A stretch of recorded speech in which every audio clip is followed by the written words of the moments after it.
오늘 여러분들이 잘 아시는 그리고 우리들이 어려서부터 많이 들어왔었던 이 갈라디아서 2장 20절이 들어가 있는 본문입니다. 어, 이 본문을 정말로 우리가 그동안 바르게 이해를 하고 있었는지에 대한 부분들을 약간 좀 생각하면서 말씀을 들었으면 좋겠습니다. 사도 바울이 자신의 사도권과 그리고 자신이 하나님께 받은 이 진리의 복음, 거기에 대해서 강론하기 위해서 서론적으로 자신의 세 가지 회상을 해줬고, 오늘 나누는 이 본문부터가 본격적인 이 편지의 본문이라고 할 수가 있습니다. 이제 본론으로 들어가는 것입니다. 그래서 하나하나씩 오늘 아마 다음 시간에도 다시 이 본문을 한 번 더 봤으면 좋겠다라고 생각을 하는데, 오늘은 지금 15절부터 21절까지 바울이 이야기하고 있는 것이 무엇인지 그것을 중심적으로 본문에 대한 내용들을 좀 설명하는 시간을 가지겠습니다. 바울에 대해서 거짓 교사들은 계속해서 비난을 했는데요. 오늘 본문 속에서도 거짓 교사들이 뭐라고 비판을 했고, 그리고 왜 바울이 전한 복음이 거짓 복음이라고 그들이 갈라디아 교인들을 설득시키고 다녔는지 우리들이 추론할 수 있습니다. 사도 바울만 이방인들의 이 사도가 돼서 그들을 선교하려고 다닌 것이 아니라 이 거짓 교사들도 자신들이 거짓 교사라고 생각하지 않겠죠. 자신들이 선교를 한다고 생각을 했고, 자신들도 하나님께서 주신 이 복음을 전파한다고 생각을 했어요. 그래서 일부러 이방 쪽으로 가서 이렇게 거짓 복음을 전하고 있는 겁니다. 어떻게 보면 안타까운 것이죠. 이들이 뭐라고 바울에 대해서 비난을 했냐면, 바울은 구원을 이야기할 때 율법과 관련지어서 전파하지 않고 오직 그리스도에 의해서만 이루어지는 칭의를 주장을 한다. 그리고 이방 죄인들에게 그 그리스도만 믿으면 구원을 받는다고 복음을 전하기 때문에 율법 준수를 요구하지 않고 그 자신이 이방인화 되어서 그들과 가까이 어울리고 있다. 이 두 가지 이유 때문에 바울이 자기 자신이 죄인이 되었을 뿐만 아니라 그리스도 또한 죄의 종으로 만들어버렸다라고 이야기를 하는 겁니다. 이 사람들이 생각할 때는 정말로 복음을 전하고 제대로 된 진리를 전하려면 그리스도와 함께 그 다음에 율법을 전해야 되는데, 바울은 그리스도로만 우리가 구원을 받는다고 이야기하면서 율법을 이야기하지 않았기 때문에 자기 자신이 죄인이 되고 자기 자신이 또 이방인과 같이 되고, 그러면서 그러한 복음, 그러한 구원을 창시한 그리스도, 예수 그리스도를 죄의 종으로 만들어버리는 것이다 라고 생각을 한 겁니다. 교사들은 하나님의 은혜로 우리에게 구원을 주신다라고 하는 생각은 액면적으로 본다면 거부하지 않는 사람들입니다. 이 사람들도 우리가 하나님의 은혜로 구원받는다고 생각하는 거예요. 근데 그 내용이 틀립니다. 이 사람들 생각은 뭐냐면 율법을 하나님이 주신 것이 은혜다라고 생각을 하는 거예요. 하나님께서 율법을 주신 것이 은혜이기 때문에 우리가 그 은혜로 주신 율법을 잘 지켜서 구원을 얻어낸다, 구원을 유지한다라고 생각을 하는 겁니다. 따라서 율법은 하나님의 은혜이기 때문에 바울이 이 행동을 하고 있는 것은 하나님의 은혜를 파괴하는 것이다 라고 이야기합니다. 그래서 21절에 바울이 내가 하나님의 은혜를 폐하는 것이 아니다 라고 이야기를 하죠. 그래서 거짓 교사들은 바울이 하나님의 은혜인 율법을 파괴하고 다닌다라고 이야기하는 겁니다. 그러니까 말이 너무 비슷해요. 은혜로 우리가 구원받는다라고 하는데 그 은혜라고 하는 것이 이들이 생각하는 은혜와 그리고 바울이 생각하는 은혜가 완전히 다른 것입니다. 이 사람들은 우리에게 율법을 은혜로 주셨으니 율법 잘 지키는 게 은혜로 구원받는 거다라고 생각을 하는 거예요. 지금 이렇게 거짓 교사들이 이야기하고 있는 것, 똑같은 언어와 똑같은 것들을 이야기하는 것 같은데 내용은 완전히 대치되어 있는 거짓 복음이 상당히 많다는 것을 알아야 됩니다. 그리고 우리가 그렇게 많이 성구로 외우고 그리고 우리가 많이 읽어왔으니 갈라디아서 2장의 오늘 본문 첫 내용도 우리가 제대로 이해하고 있는지 좀 생각을 해봐야 되는 것입니다. 똑같은 말을 하지만 다르게 우리가 이해하고 있을 수가 있다는 거죠. 그럼 2장 15절부터 이제 본격적으로 살펴보겠습니다. 바울이 말합니다. 우리는 본래 유대인이요 이방 죄인이 아니로되라고 이야기를 합니다. 더 정확하게 말하면 우리는 선천적으로 태어나면서부터 유대인들이다. 이 선천적으로 피시스라고 하는 것은 유대인 전통에 따르면 선천적으로 우리가 유대인이다라고 하는 그런 개념 자체는 없습니다. 자연적인 과정으로 우리가 지금의 유대인이 되었다. 하나님의 백성이라고 일컫는 유대인이 되었다라고 하는 개념은 없습니다.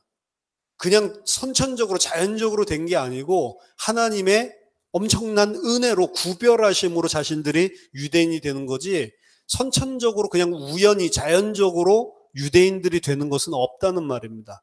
그래서 유대인들이 됐다라고 하는 것은 엄청나게 하나님께서 자기들을 거룩하게 분리를 시킨 걸로 유대인들은 전통적으로 생각을 하고 있단 말이에요. 그의 대척점에 있는 게 바로 이방 죄인들이죠.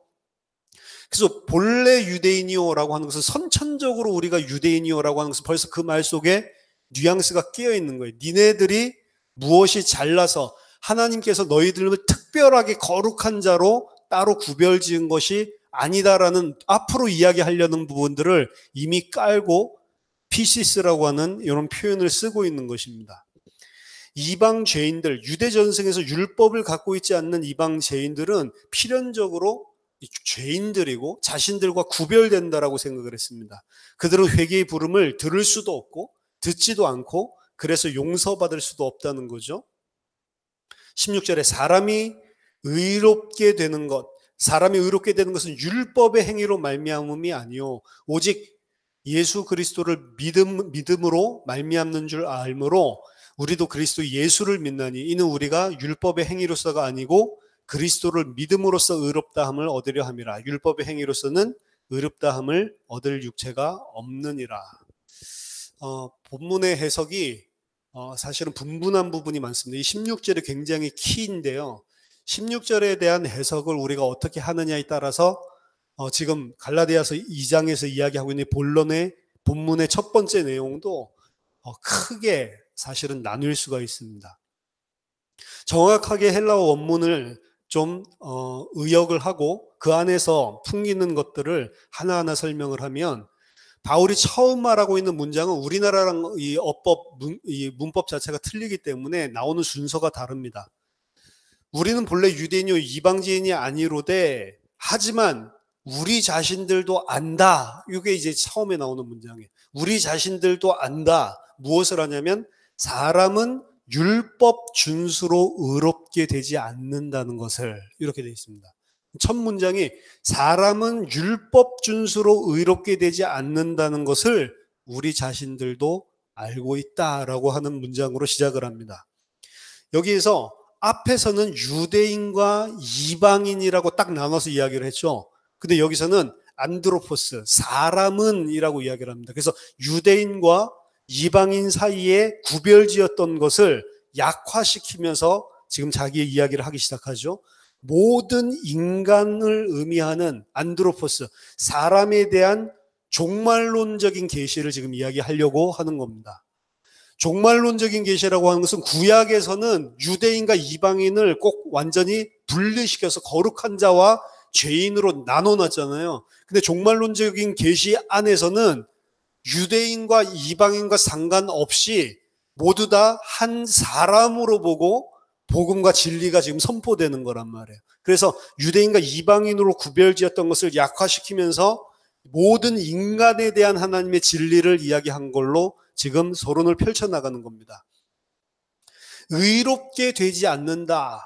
율법의 준수로 의롭게 되지 않는다. 의롭게 되다라고 여기서 이야기한 것은 디카이오, 명사로는 디카이오 순인데 이 디카이오가 의롭게 된다라고 하면 우리들이 생각하는 윤리, 도덕, 종교적인 의로움 그것을 이야기하는 것이 아닙니다. 의롭게 된다라고 여기서 이야기하는 것은 잘못되어 있는 것, 뭔가 바른 길에서 떠나 있는 것을 교정한다라고 하는 의미예요. 그러니까 우리가 뭔가 잘못된 길을 가고 뭔가 잘못되어 있는 부서져 있는 부분들이 있는데 그 부분을 바르게 잡는다라고 하는 것, 교정한다, rectification, rectify라고 보면 됩니다. 그래서 여기서 이야기하는 것은 우리가 율법을 열심히 지킴으로 우리가 지금 잘못되어 있는 것을 바르게 잡고 교정하는 것이 아니다라는 것을 우리가 안다라는 의미입니다. 오직 예수 그리스도를 믿음으로 말미암는 줄 알므로, 이제 이 부분이 이제 중요한 부분이에요. 율법의 준수를 통해서 되는 것이 아니고 오직 예수 그리스도를 믿음으로 말미암는 줄 알므로, 이렇게 되어 있죠. 오직이라고 하는 것은 애안매라고 하는 걸로 선행하고 있는 내용에 대해서 절대적으로 완전히 극강으로 반대하는 내용이 나올 때 쓰는 표현입니다. 그러니까 사람이 율법의 준수로 되는 것이 아니고 지금 이야기하려고 하는 게 극강으로 정반대에 대한 이야기를 하려고 하는 표현을 하고 있는 거예요. 그래서 여기 우리나라 성경에는 오직이라고 해놨죠. 애안매라고 하는 겁니다. 우리가 중요하게 생각하는 것은 지금 바울이 무엇을 대척점에 놓고 있느냐라고 하는 것을 분명하게 봐야 됩니다. 그리스도의 예수의 믿음은 율법 준수를 우리가 잘 못하기 때문에 우리 대신해서 해주는 그런 식으로 율법 준수를 보완하는 것이 아닙니다. 구원에 관해서 율법 준수와 그리스도의 믿음은 완전히 극강으로 대립을 이루는 겁니다. 이 대립을 1장 1절 사람으로부터 부르심을 받은 게 아니라고 그랬죠. 그리스도의 뜻으로 말미암아 사도가 되고 그리스도의 뜻으로 말미암아 구원받은 거라고 그랬죠. 또 1장 11절 12절에서도 사람에게서 배운 진리, 복음이 아니라고 그랬죠. 그리스도께서 묵시로 보여주신 진리라고 이야기했죠. 이게 지금 사람과 하나님을 1절 그리고 11절 12절에서도 극강으로 대조시키면서 이야기를 풀어왔던 것이 지금 여기서도 철저하게 조화를 이루면서 바울이 설명을 하고 있는 것입니다. 율법 준수는 사람으로 말미암은 사람의 행동을 이야기하는 거고, 여기서 그리스도의 믿음이라고 하는 것은 하나님의 행위라는 것을 지금 암시하면서 지금까지 흘러온 거란 말이에요. 오직 예수 그리스도를 믿음으로 말미암는 줄 알므로, 이것은 전통적인 해석이고 그 번역을 그대로 우리나라 성경에서 사용하고 있는 겁니다. 이 그리스도 예수를 믿음으로 말미암는 줄 알므로. 잘 보세요. 사람이 율법을 행함으로 구원을 받는다. 이게 이제 하나의 대척점에 있는 거고, 또 다른 하나는 아니 행하는 게 아니고 내가 예수를 믿음으로 구원을 받는다라고 이야기를 하죠. 근데 지금 바울이 이야기하고 있는 대척점은 이 이야기가 아니에요. 이렇게 이해를 많이 하셨죠? 내가 율법을 행함으로 구원을 받는다. 거기에 대척점에 vs 내가 예수를 믿음으로 구원받는다. 이렇게 이야기했죠. 지금 주체가 다 누구에게냐면 사람에게 있는 겁니다. 사람. 내가 율법을 행하냐? 아니면 내가 믿냐? 그게 어디에서 나온 이 부분이냐면 그리스도를 믿음으로 말미암는 줄 알므로, 이렇게 지금 번역이 되어 있죠. 그게 원어에는 피스티스 크리스투 예수 이렇게 되어 있습니다. 사람들이 그리스도를 믿는 믿음으로 지금 해석을 했는데, 이 피스티스 크리스투 예수라고 하는 이야기는 그리스도 예수의 믿음이에요. 내가 그리스도 예수를 믿는 믿음이 아니고 그리스도 예수의 믿음이라고요. 둘 다 해석이 가능하다라고 이야기를 합니다. 그래서 이게 수십 년 동안 논쟁이 있었던 거예요. 근데 갈라디아서 전체에 좀 전에 그리고 1장에서 셋업해 놓은 대척점과 비교해서 문맥상에서 읽었을 때 지금 수십 년 동안 싸우면서 많은 학자들이 어디로 지금 이야기를 하고 있냐, 그리스도 예수의 믿음이다. 이거는 그리스도 예수를 우리가 믿는 그 믿음을 말하는 게 아니고, 이렇게 이야기하고 있는 거예요. 그 말은 뭐냐면 우리가 율법을 준수함으로 구원을 받는 것이 아니고 무엇을 통해서 구원받는다고요? 예수 그리스도의 믿음을 통해서 구원받는다. 우리가 예수 그리스도 믿는 거 말고요. 예수 그리스도가 가지고 계셨던, 그리고 예수 그리스도가 행하셨던 그 믿음, 그것으로 우리가 구원받는다. 그러니까 이게 사람이 하는 것과 하나님이 행하시는 것 사이의 대척점을 계속 가지고 가는 거란 말이에요. 내가 믿는 게 아닙니다. 하나님께서 바로잡는 사람을 잘못 가고 있는 것을 디카이오 바로잡는 것, 바르게 교정하는 것, 이것을 하시기 위해서 선택하신 것은 사람 스스로 율법을 준수하는 것이 아니고 그리스도 자신의 믿음을 통해서, 그리스도의 믿음을 통해서 하기로 하셨다. 그리스도를 믿는 사람들의 믿음이 아니고 하나님이 만들어 놓으신 그리스도의 믿음을 통해 하기로 하셨다는 겁니다. 따라서 2장 16절 그리고 2장 21절에서도 내가 하나님의 은혜를 패하지 아니하노니 만일 의롭게 되는 것이 율법으로 말미암으면 그리스도께서 헛되이 죽으셨다. 여기 대립들을 유사점을 생각해 본다면 바울은 지금 우리의 믿음을 여기서 말하는 것이 아니고 하나님께서 만들어 놓으신 수단, 방법으로서의 구원, 칭의에 대해서 이야기를 하고 있는 겁니다. 우리를 위해 신실하게 죽음을 택하신 그리스도의 믿음, 그것이 율법 준수와 대척점에 있는 거란 말이에요. 피스티스 크리스투라고 하는 것은 바울이 그리스도에 속죄하는 신실하심을 표현하고 있는 것입니다. 왜냐하면 그리스도는 신실하게 하나님을 바라보면서 신실하게 사람들을 위해서 십자가에 죽었기 때문이에요. 이 피스티스라고 하는 것은 믿음이라고 많이 해석되지만 더 정확하게 내용으로 생각하면 신실함입니다. 신실함. 그리스도의 신실함으로 우리를 구원하셨다. 너희의 율법 준수가 아니고 너희들이 뭘 믿는 것이 아니고 그리스도의 신실함, 그리스도의 믿음을 통해서 하나님께서 구원을 하신다는 겁니다.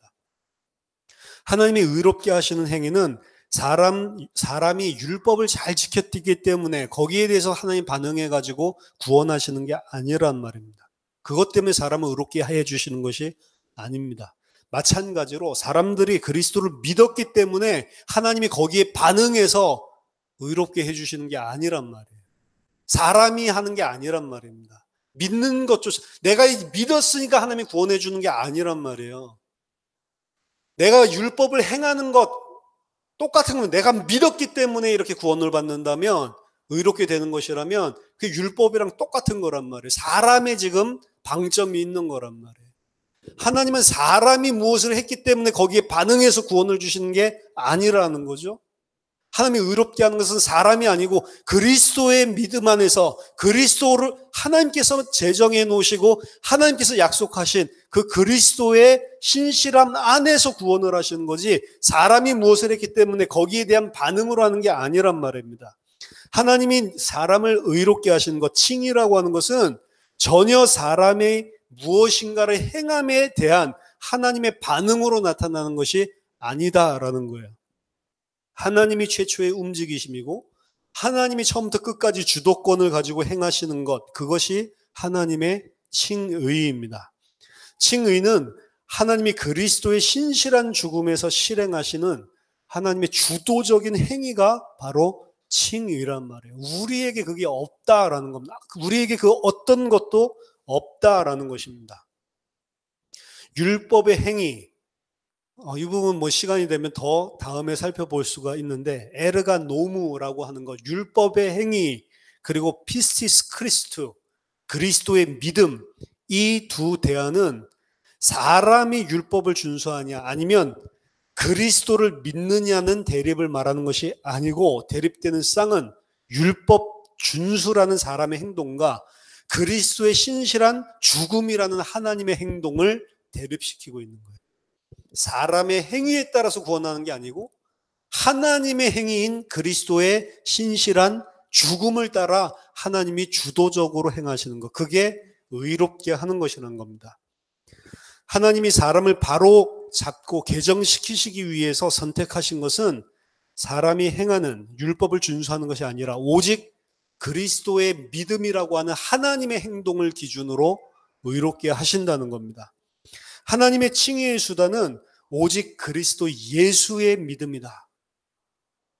우리 자신이 가지는 믿음은 부차적인 것이고 2차적인 것이고 그거에서 흘러나오는 것입니다. 당연히 우리가 믿어야 구원받겠죠. 물론 우리의 믿음 맞지만 우리의 믿음 자체는 어디에서 흘러나오고 끌어나오는 믿음이냐면 예수 그리스도의 신실한 죽음 안에서 우리에게 흘러나오는 신뢰입니다. 그것 또한 우리 자신이 믿는 것이 아니고 성령의 도우심을 통해서 믿게 되는 거죠. 그래서 부차적으로 우리가 그리스도를 신뢰하는 거에 대해서 그 다음에 이야기를 하는 거예요. 그리스도의 믿음, 그리스도의 신실하게 죽으심으로 하나님께서 의롭게 하시는 줄 우리가 알므로, 그래서 우리도 그리스도 예수를 신뢰했다라고 이야기를 하는 겁니다. 사람이 그 신실하신 그리스도를 신뢰하는 것은 그리스도의 믿음을 통해 2차적인 차원에서 파생되는 것입니다.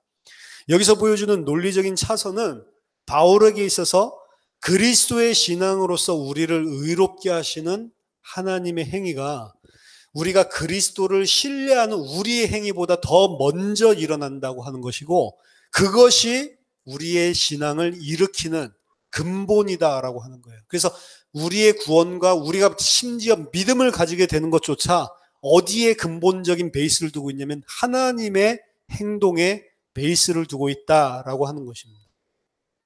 그러니까 알미니안이 말하는 게 지금 이 16절에서 말하는 것들을 제대로 이해한다면 얼마나 얼토당토 안 하다는 걸 알 수 있어요. 알미니안들이 이야기하는 건 뭐냐면 예수님이 십자가에서 구원의 길을 열어놓으셨으니까 이제 선택을 내가 한다는 거예요. 이제 내가 그걸 믿으면 구원받는다는 겁니다. 내가 믿지 않으면 구원받지 못하는 거고, 그걸 보고 알미니안이라고. 근데 바울이 이야기하는 것은 그게 아닙니다.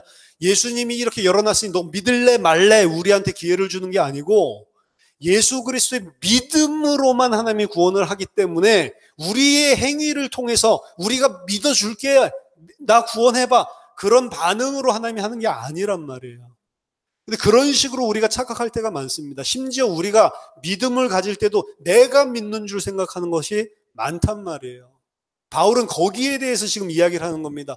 만약에 내가 믿음을 그런 식으로 생각을 하고 있다면 율법 준수하는 사람이 그 발단이 돼서 이니시에이트, 사람이 시작해서 무엇인가 하나님의 반응을 이끌어내서 의롭게 되는 것, 그것과 거의 본질적으로 차이가 없는 거예요. 내가 믿어서 하나님으로부터 의로움을 받는다? 그게 아니란 말입니다. 더 나아가서 알미니안들 이야기하는 거는, 아니 물론 내가 믿는다고 되는 게 아니고 예수님이 그 믿을 수 있는 근거를 십자가에서 마련해 주신 그 은혜 때문에 내가 믿는 거지, 그걸 이야기하는 것도 아니란 말이에요. 은혜로 구원의 길을 열어놨는데 이제 너희들이 받을래 말래, 그것도 아니라는 겁니다. 전적으로 하나님께서 행하시는 것. 그럼 왜 하나님께서 이렇게 행하셨냔 말이에요.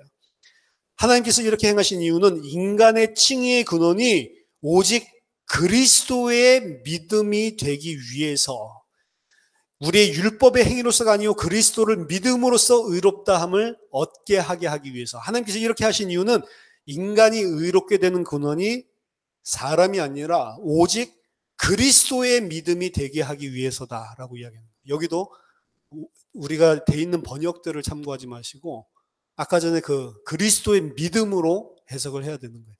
오직 의롭게 되는 것은 그리스도의 믿음으로 말미암게 하나님이 정해 놓으셨기 때문에, 그렇게 하기 위해서 하나님께서 그렇게 하신 것이다. 하나님이 그리스도의 믿음 안에서 행하신 행동이 우리의 칭의입니다.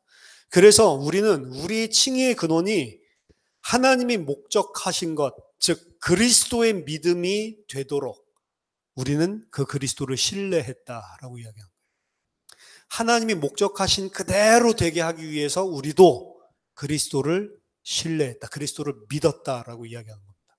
그래서 바울이 지금 16절에서 이야기하고 있는 이것은 전체가 다 하나님의 주권적인 행동에 기초를 두고 있고, 우리는 그 하나님의 주권적인 행동이 맞다라는 것을, 그렇게 하나님께서 하시는 것이 옳다라는 것을 믿음으로 우리는 부차적으로 반응했을 뿐이다라고 이야기를 하는 겁니다.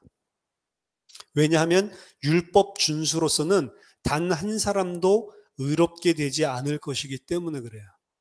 지금 율법의 행위로서는 의롭다함을 얻을 육체가 없느니라라고 하는 것은 시편 143편 2절에서 나온 것들을, 특히 헬라어 성경을 그대로 인용하고 있는 겁니다.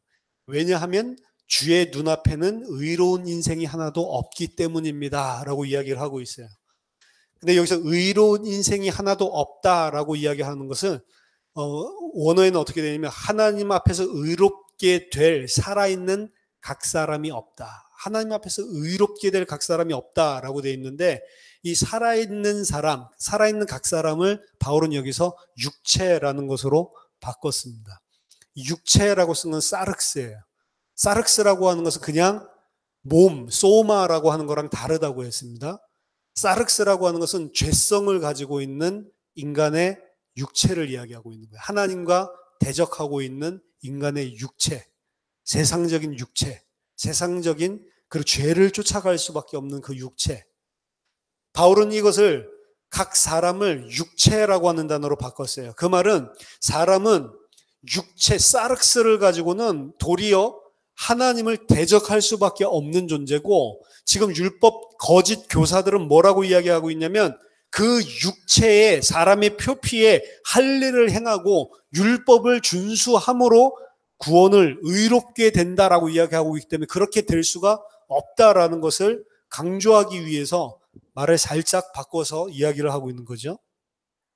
17절에 만일 우리가 그리스도 안에서 의롭게 되려 하다가 죄인으로 드러나면 그리스도께서 죄를 짓게 하는 자냐? 결코 그럴 수 없느니라. 우리는 그리스도 안에서 지금 의로워지는 것, 내가 뭐를 해서가 아니고 그리스도의 믿음 안에서 의로워지는 것을 추구하고 있다. 그렇게 하기 때문에 거짓 교사들이 우리를 죄인으로 인식하고 있다는 겁니다. 만약 우리가 그리스도 안에서 의롭게 되려고 하다가 죄인으로 드러나면 그게 그 소리예요. 내가 그리스도의 믿음 안에서 의롭게 되려고 하는 것 때문에 그들이 나를 죄인이라고 드러내고 있다면 그 소리입니다. 그 거짓 교사들이. 이러한 논리에 따라서 그리스도가 죄의 종이 되었다라고 이야기를 하는 거예요. 아까 전에. 왜? 율법으로 말미암는 것이 아니고 율법을 폐기하는 것처럼 율법과 상관없는 그리스도를 말하고 있기 때문에 바울은 그리스도를 죄의 종으로 만들고 있다라고 이야기한다고 아까 이야기했죠.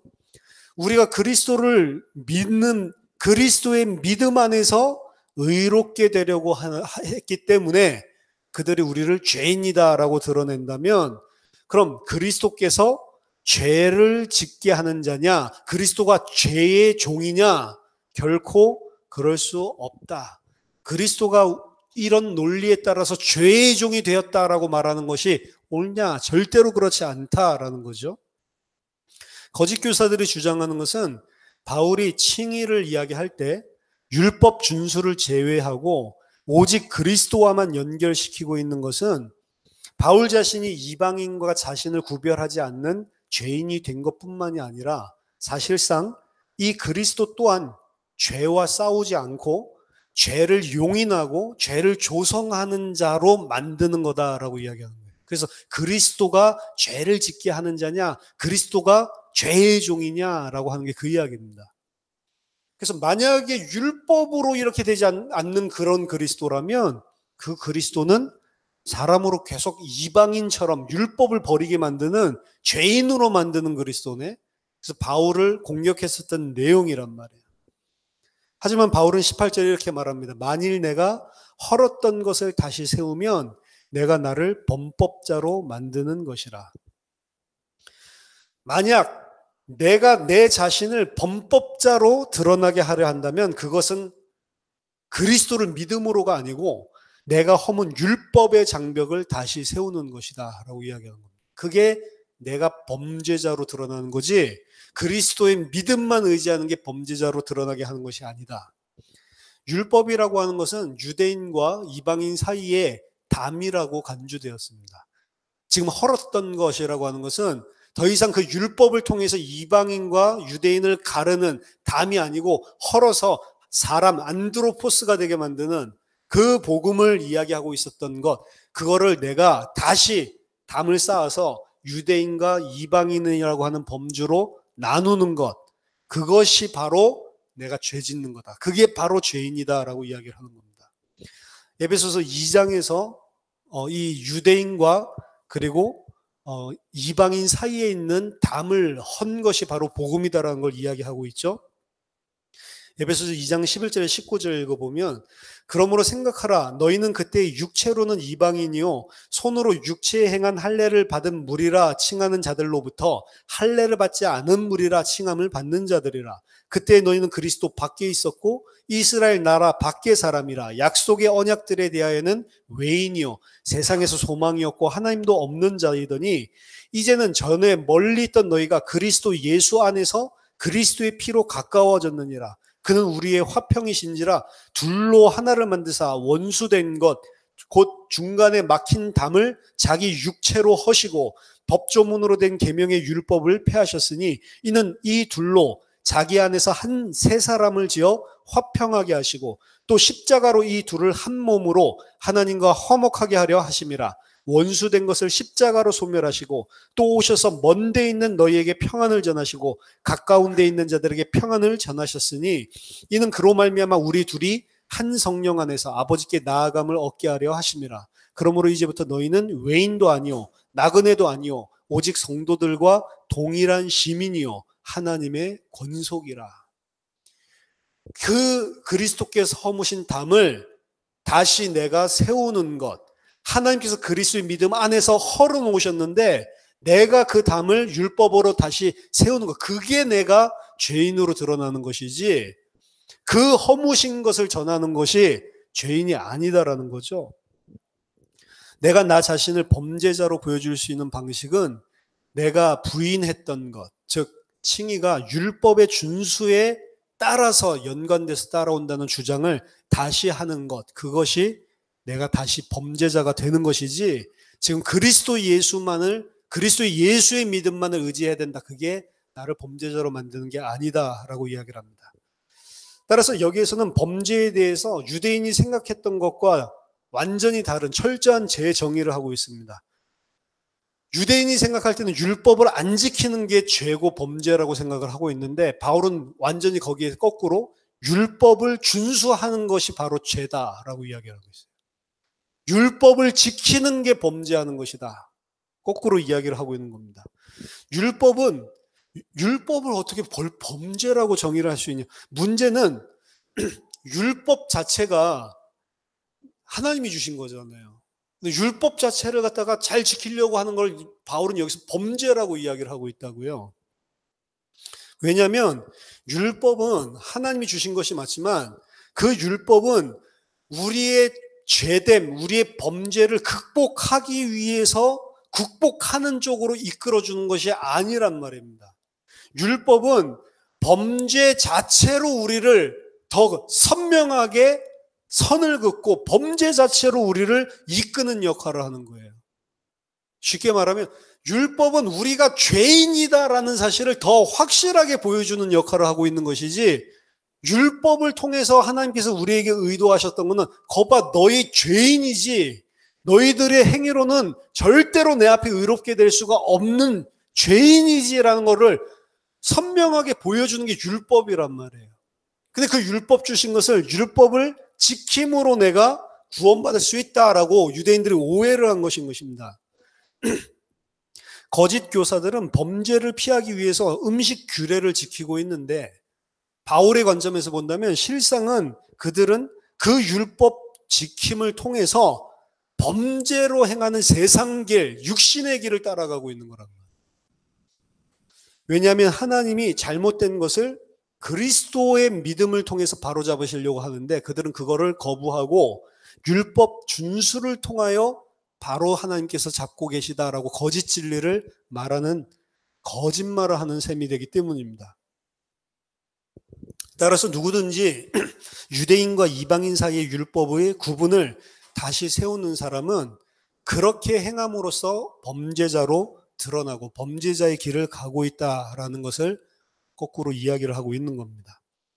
이게 지금 바울이 갈라디아서뿐만이 아니라 로마서나 많은 서신서에서 죄와 율법 사이의 관계를 이야기하는데 지금 여기서 이야기하고 있는 율법이 우리를 범법자로 만들고 범법으로 범죄자로 죄인으로 이끌어 요 이야기하고 있는 첫 번째 지점이라고 이야기해요. 여기에서부터 바울이 율법과 죄 사이의 그 역학적인 관계, 굉장히 연관되어 있거든요. 이상한 연합입니다. 율법이 분명히 하나님의 말씀인데 율법이 죄와 딱 연합된 것처럼 바울이 설명을 한단 말이에요. 바울이 율법과 죄에 대해서 설명하는, 깊이 있게 분석하는 최초의 지점이 지금 16절이다라고 이야기를 하는 겁니다. 16절부터 18절까지. 내가 율법으로 말미암아 율법에 대하여 죽었나니 이는 하나님에 대하여 살려 함이라. 바울은 절대로 그가 허물었던 율법의 울타리를 다시 세울 수 없습니다. 왜냐하면 여기 나오죠. 내가 율법에 대하여 죽었다라고 이야기해요. 율법에 대하여 죽었다. 무엇에 대하여 죽었다라고 하는 것 또한 바울의 독특한 표현입니다. 무엇에 대해서 죽었다라고 하는 바울이 사용할 때의 의미는 그 사람이 죽음으로 말미암아 그 뒤에 따라 나오는, 역격으로 따라 나오는 그 대상과 분리됐다라는 것을 이야기합니다. 내가 율법과 분리됐다라는 이야기를 하는 겁니다. 바울은 죽음으로써 율법과 분리가 되었습니다. 바울이 죽음으로 말미암아 분리된 그 율법은 무엇인가? 그것은 거룩한 것, 부정한 것, 유대인, 이방인, 이것들을 다 구별하는 거예요. 그래서 거룩한 백성의 구원들로 하여금 거룩하지 않는 자들을 자신을 합법적으로 지켜내고 배제시키는 율법을 이야기합니다. 무엇이 정하고 부정하고, 나는 유대인인지 이방인인지, 무엇이 선하고 악한 것인지, 선악을 구별하고 있는 것. 인간 스스로의 어떤 행위를 통해서 이것은 좋은 것이고 이것은 나쁜 것이고, 이걸 구별하고 있는, 선악 판단을 하고 있는 그것 자체, 거기에 대해서 나는 죽었다. 거기서 나는 분리됐다라고 이야기하는 겁니다. 바울은 여기서 율법을 우리가 이제 지키지 말고 범해야 된다, 위반해야 된다, 그 이야기를 하고 있는 게 아닙니다. 바울이 말하고 있는 것은 율법으로부터 우리가 분리돼야 된다. 우리가 의롭게 되는 것을 율법이라고 하는 그 잣대로부터 분리가 돼야 된다라고 이야기를 하는 겁니다. 바울이 율법으로부터 자신을 분리시킨 것은 바로 율법이 그리스도의 죽음에서 담당한 역할 때문에 그렇습니다. 율법은 결국엔 뭘 한 거냐면 그리스도를 십자가에 죽인 거거든요. 그리스도를 저주받을 자다라고 규정을 짓고 나무에 달아 죽인 것이 바로 율법입니다.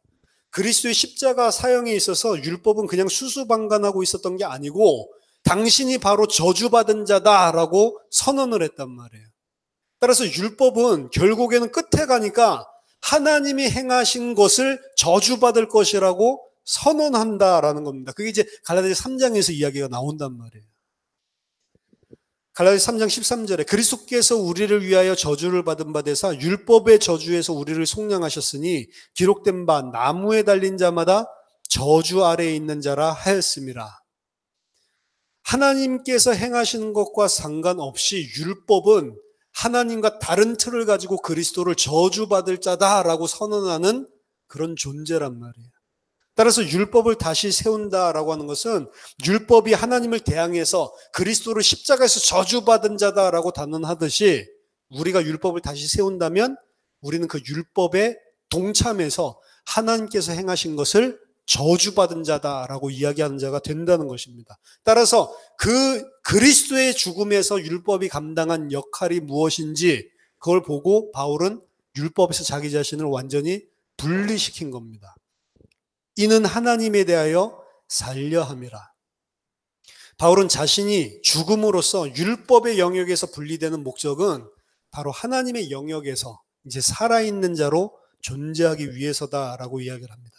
그러면서 이제 갈라디아서 2장 20절이 나옵니다. 내가 그리스도와 함께 십자가에 못 박혔느니, 내가 그리스도와 함께 십자가에서 처형당했나니, 그런즉 이제는 내가 사는 것이 아니요 오직 내 안에 그리스도께서 사시는 것이라.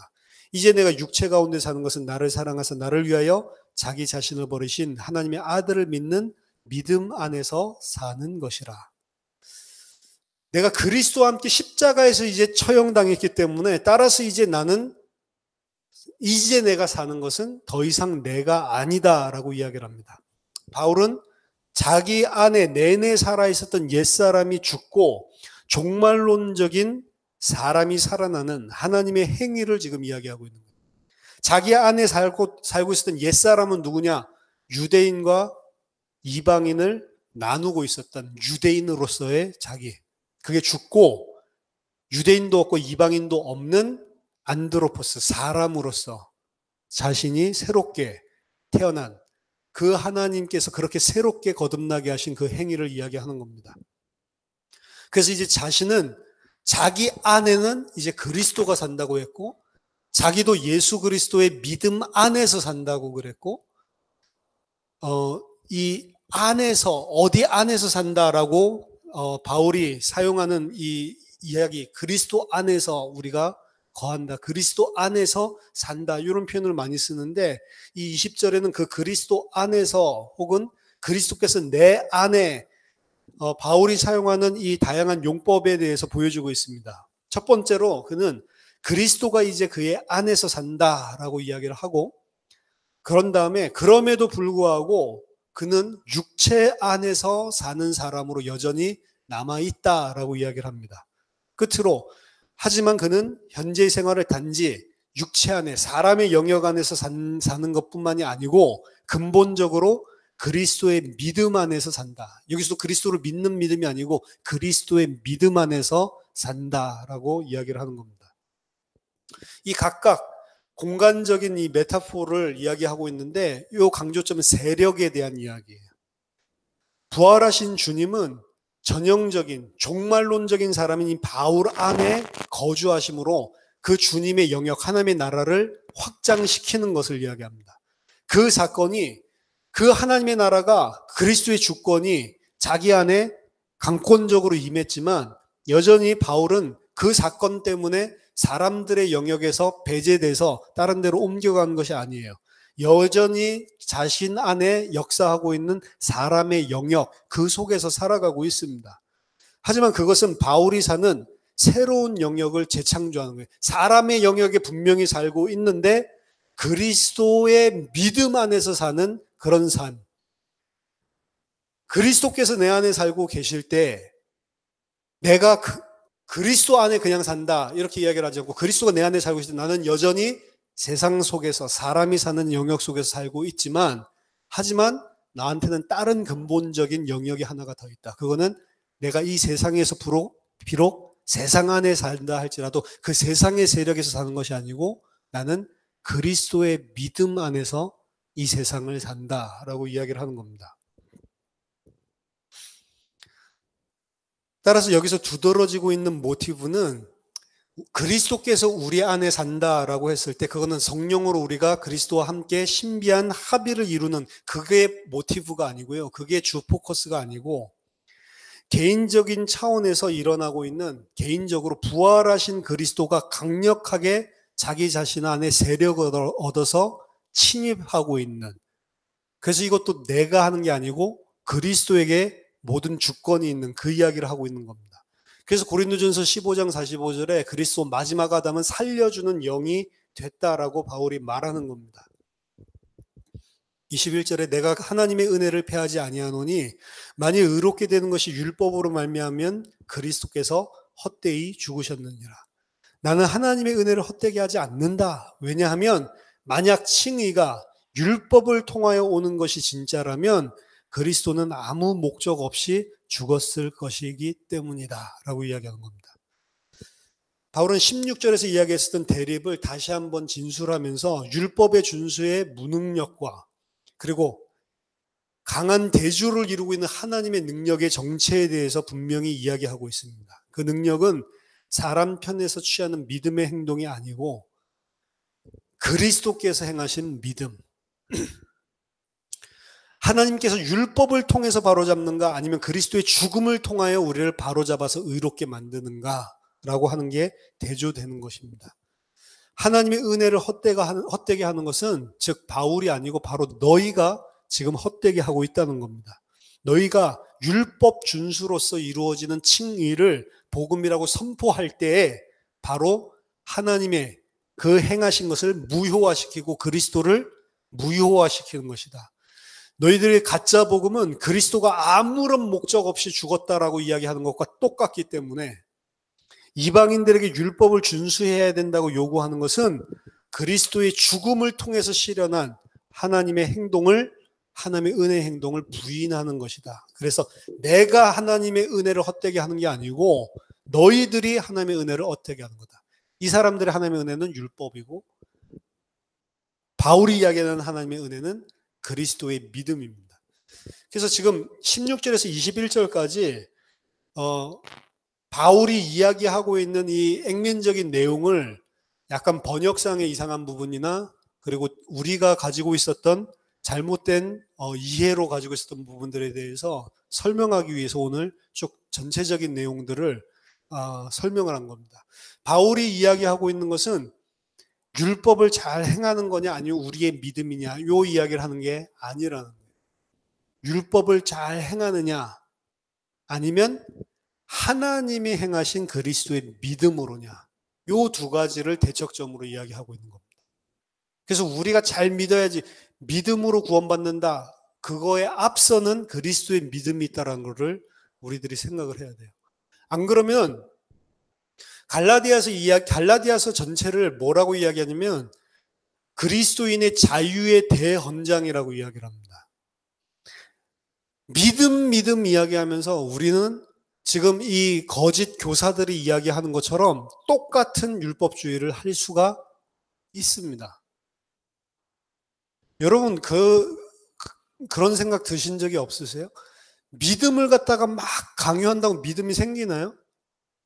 믿어야 된다 이야기를 하는데 믿어지나요? 그거 우리에게서 오는 것이 아니란 말입니다. 근데 율법주의자들이랑 똑같이 우리가 믿어야 하나님이 이렇게 하지라는 식으로 우리는 계속 패턴이 그렇게 나간단 말이에요. 그러니까 이 갈라디아서 2장을 이해할 때도 우리가 이제 믿어야지. 그거는 사람으로부터 시작되는 거잖아요. 율법의 준수랑 똑같단 말이에요. 근데 갈라디아서 2장에서 이야기하고 있는 것은 그 믿음의 주체, 믿음의 시작조차도 우리가 아니다라고 이야기하는 겁니다. 근데 우리는 믿음도 우리를 주체로 시작을 해가지고 설명을 한단 말이에요. 그러니까 믿음 없는 사람 보고 막 비난을 하죠.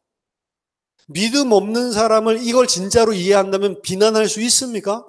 그 사람은 뭐라고 내가 믿었다라고 생각하는 거예요. 내 행함에 또 기초를 두고 있는 겁니다. 그러니까 율법주의자처럼 또 담을 세워가지고 가르는 거예요. 믿음이 있는 자, 없는 자. 하나님의 은혜로 하나님께서 침입하셔서 주는 게 믿음이잖아요. 근데 그것조차도 내가 행한 소유물로 생각을 하고 그걸 기준으로 나누기 시작한단 말이에요. 그리스도 공동체라고 하는 것은 내 행위를 기반으로 세워진 것이 아닙니다. 내가 율법을 잘하냐 그것뿐만이 아닙니다. 믿음도 마찬가지예요. 전부 다 하나님이 하나님이 시작하시고 하나님으로부터 출발돼서 다 오는 것이란 말이에요. 근데 어떻게 그 안에서 나눠질 수가 있어요. 이 사람들 그리스도 믿어서 하나의 지체가 되었다고 하더라도 나누잖아요. 할례를 행하냐 안 하느냐에 따라서 그 안에서 또 나누잖아요. 너 할례 안 행하면 온전한 그리스도인 아니야. 할례 행해야지. 나눠버리죠. 우리나라 교회 중에서 할례 안 행했다고 나누는 사람이 있습니까? 한 명도 없어요. 근데 그럼 갈라디아서 2장에서 일어나는 이러한 일들이 안 일어납니까? 일어난단 말이에요. 뭐를 이야기하면서요? 믿음을 이야기하면서. 아까 전에 서두에 말씀드렸습니다. 이 거짓 교사들은 하나님의 은혜를 패한 적이 없어요. 율법을 하나님의 은혜라고 생각했다니까. 그러니까 하나님의 은혜로 우리가 구원받는 거지 이야기를 똑같이 하는데 그 안의 내용이 다르단 말이에요. 우리는 믿음으로 구원받잖아 라고 이야기하는데 그 믿음의 내용을 다르게 이야기할 수 있다니까요. 똑같이 이야기하는데. 근데 그 다르게 이야기하는 내용의 대척점을 보면 뭐냐면 사람이 하는 거냐 하나님이 하는 거냐 이걸로 나뉜단 말이에요. 사람이 행하는 걸로 보면 그거 가지고 사람을 구분지었죠. 담을 지어버리죠. 아이 저 할례 안 행한 놈. 아이 저 믿음 없는 놈. 그건 뭐예요? 나는 믿음이 있다. 나는 잘 믿는다라는 이야기잖아요. 하나님의 은혜를 나의 행동을 기반으로 다시 바꿔버리는, 변질시키는 거죠. 그럼 이런 일들을 기독교인들이 얼마나 많이 합니까? 왜? 우리 체질이 그래. 세상 시스템이 그렇기 때문에 믿음조차도, 하나님의 은혜조차도 전부 다 나의 선악 판단의 기준으로 변질시켜버리는 게 인간의 죄성이란 말이에요. 그리스도 안에 공동체, 교회 공동체가 왜 하나 안 되냐? 이 부분 때문에 그런 겁니다. 유대인만 그리스도 공동체 안에 율법을 지키고 할례를 행하는 참 그리스도인, 아닌 자들 나누는 게 아니고, 복음을 제대로 진리를 이해하지 못하면 우리도 교회 안에서, 공동체 안에서 똑같이 나누는 일을 한다고요. 그렇죠? 근데 우리 안에 얼마나 그런 것들이 많은지 모른다. 그게 바로 우리가 죄인으로 드러나는 거다라고 이야기를 하는 거예요. 따라서 바울은 주다이저들, 율법주의자들, 거짓 교사들의 눈에 있어서는 율법을 행하지 않는 율법 폐기론자처럼 보였고, 율법을 행하지 않고 율법을 가르치지 않는 거짓 진리를 말하는 사람으로 보였습니다. 하지만 바울은 거꾸로 율법을 잘 행한다, 안 행한다 그 이야기를 하는 게 아니고, 모든 근거가 사람에게 있냐, 하나님에게 있냐라고 하는 더 본질적인 걸로 파고 들어가는 게 이 갈라디아서 2장에서 처음 본론적으로 이야기를 하고 있는 내용이에요. 우리는 겉에 껍데기를 보고 또 약간 들어간 걸 보고 생각을 할 수 있지만, 바울은 지금 가장 제일 밑바닥에 있는 사람이냐 하나님이냐, 너가 생각하고 있는 그 기준이 사람이냐 하나님이냐. 자, 오늘 한 가지만 우리가 생각을 하십시오. 내가 생각하고 있는 복음과 진리와 신앙생활과 이 모든 것이 사람이냐 하나님이냐. 사람이라고 한다면 계속 나는 묶여 있을 겁니다. 내 행위를 보면서도 계속 묶여 있고, 다른 사람 행위를 보면서도 계속 묶여 있고, 사람이냐 하나님이냐를 보고, 그 안에서 여러분들이 자유를 찾아내야 돼요. 그리스도 안에서 해방됐다라, 죄에서 풀려났다는 게 뭔지를 알아야 됩니다. 율법을 잘 지키는 자로 하나님이 우리 만드시는 게 아니에요. 내가 뭘 행했다고 하나님이 그것 때문에 반응해서 뭐 하시는 게 아니란 말입니다. 그 하나님의 은혜를 패하는 거예요. 그리스도의 은혜를 헛되게 만드는 것입니다. 하나님은 그런 거 안 본다니까요. 그 안에서 여러분들이 자유를 얻어야 돼요. 오늘 이 근본적인 부분들을 이해하고 그 다음에 이 부분을 다시 한번 살펴볼 필요가 있는 겁니다. 그래서 저희들이 우리의 믿음, 우리가 믿는 믿음, 그거 이전에 하나님의 믿음이 우선이라는 걸 생각해야 돼요. 내가 믿음 가지고 있는 하나님이 그 믿음 안에서 나를 택하셔서 강권적으로 침입해서 파고 들었기 때문에 내가 믿게 된 거지, 내가 믿는 게 아니란 말입니다. 다 그래서 하나님의 은혜란 말이에요. 그렇죠? 여러분 자신의 행위, 여러분 자신의 뭔가를 잘 믿는 것, 그것조차도 하나님 앞에서는 아무것도 아니란 말입니다. 하나님 그거 보고 우리를 의롭게 하시는 게 아니란 말이에요. 완전히 해방되시고, 그리고 다른 사람을 볼 때도 마찬가지란 말이에요. 하나님이 보시는 건 하나밖에 없습니다. 그리스도의 신실함, 그리스도의 믿음만 본단 말이에요. 내 믿음 보는 게 아닙니다. 그리스도의 믿음을 본다고요. 내 행함을 보는 게 아닙니다. 그리스도의 행함을 본다고. 우리는 완전히 그래서 자유한 거지. 그리스도 안에 있는 자, 그 사람을 보고 새로운 사람, 더 이상 유대인이 아니고 안드로포스, 사람이라고 하는 겁니다. 바울이 이야기하는. 그래서 저와 여러분들이 잘못 가지고 있는 종교적인 틀, 율법의 틀, 내 자신이 가지고 있는 모든 행동을 기반으로 한 모든 틀들, 그리고 그 눈들, 그걸 다 무너뜨려 버려야 돼요. 오직 하나만, 그래야 그리스도의 은혜가 헛되지 않기 때문에. 저와 여러분들이 갈라디아서를 통해서 복음을 좀 더 깊이 있게 이해를 하고, 그리고 그 안에서 이해하는 게 중요한 게 아니고 진짜 그리스도를 통해서 우리에게 주신 진리, 자유가 무엇인지를 정말로 바르게 깨닫고 하나님께 영광 돌리기를 예수 이름으로 축원합니다. 기도하겠습니다. 하나님 감사합니다.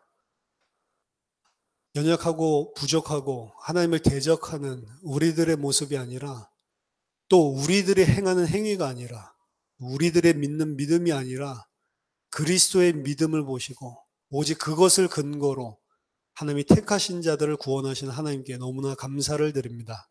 하나님 우리가 그 그리스도의 믿음 안에 거할 수 있도록 하나님 이전에 있었던 모든 다른 틀들이 다 무너지고 그리스도의 믿음 안에 하나님의 백성으로 온전히 하나님께서 행하신 것을 보고 은혜 받고 영광 돌리는 하나님 소중한 성도들이 다 될 수 있도록 주님께서 인도해 주시옵소서. 우리에게 믿음을 허락해 주시옵소서. 예수 그리스도 이름으로 기도하옵나이다. 아멘.